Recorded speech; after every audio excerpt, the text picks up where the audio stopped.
Hi friends, అందరూ బాగున్నారా? Welcome to Vijaya videos. అందరికీ వైకుంఠ ఏకాదశి శుభాకాంక్షలు అండి. నేను ఈరోజు ఇంటి ముంగట ఇలా ముగ్గేసుకున్నాను. ఈ వైకుంఠ వాకిలు ధనుర్మాసంలో ఈ వైకుంఠ ఏకాదశికి ఈ ముగ్గు ఖచ్చితంగా వేసుకుంటుంటాను.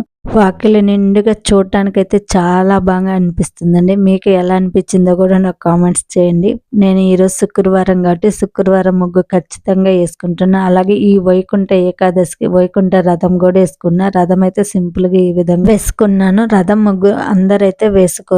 తెల్లవారుజామునే పూజ కూడా చేసుకున్నాను. రోజులాగే పవై కూడా పారాయణం చేసుకున్నాను. ఏకాదశి కాబట్టి రవ్వతోటి కట్టు పొంగలి చేసి ప్రసాదంగా స్వామివారికి నివేదించాను. ఈ రోజు ఖచ్చితంగా విష్ణు సహస్రనామాలు చదువుకోండి. విష్ణు సహస్రనామాలు చదువుకోవడం రాకపోతే కనీసం గోవింద నామాలు చదువుకోవాలి. ఈ రోజు మా పాపకు స్కూల్లో సంక్రాంతి సెలబ్రేషన్స్ ఉంటే ఈ విధంగా రెడీ చేసినాను. మా పాప స్కూల్కి వెళ్ళినాక వెళ్తున్నాను. గుడి దగ్గర అయితే చాలా రద్దీ ఉంది. ఇంతమంది వస్తారని నేను అనుకోలేదు. ఎప్పుడు వెళ్ళే గుడి అనండి.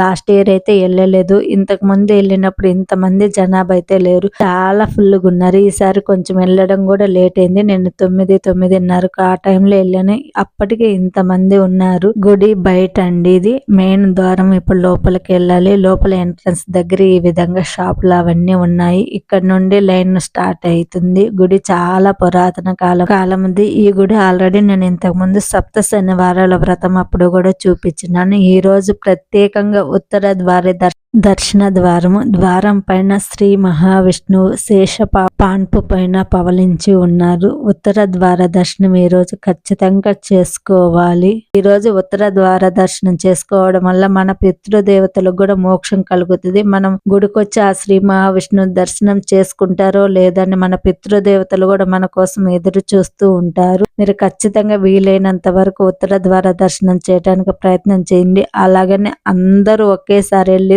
తోపులాటలు ఎటువంటి ప్రమాదాలు జరగకుండా మన వంతు నిదానంగా వెళ్ళటానికి ప్రయత్నం చేయండి. ముందుగా శ్రీ మహావిష్ణువు దర్శనానికి ముందు శివాలయం ఉంది. శివాలయంలో దర్శనం చేసుకునే తర్వాత ఉత్తర ద్వారం నుండి శ్రీనివాసుని దర్శనానికి వెళుతున్నాను లోపలికి. భూదేవి సమేత శ్రీ లక్ష్మీ వెంకటేశ్వర స్వామి దేవాలయము పురాతనమైంది. ఉత్తర ద్వార దర్శనం చేసుకోవటం వల్ల పితృదేవతలకు మోక్షమే కలగటం కాక మనం కోటి జన్మల్లో చేసిన పాపములన్నీ ఈ రోజు స్వామివారిని దర్శనం చేసుకోవటం వల్ల ఆ పాపాలన్నీ నశిస్తాయి. మనసులో కూడా శ్రీనివాస నామ జపం చేసుకుంటూ దర్శనం చేసుకోవాలి. మన మనసు మలినం కాకుండా ప్రశాంతంగా ఉండాలి. పక్క వాటి మీద ధ్యాస మళ్ళకుండా గోవింద నామాలు స్మరణ చేసుకుంటూ స్వామివారిని దర్శించుకోండి. ఈ రోజు ఏకాదశి ఉపవాసం ఉండగలిగితే ఉండండి. లేకుండా పలహారాలు తిని పాలు పండ్లు తిని ఉపవాసం ఉండొచ్చు. ఈ రోజు సంతానం కోసం ఈ ముక్కోటి ఏకాదశి రోజు ఉపవాసం ఉండి సంవత్సరం మొత్తం అంటే 24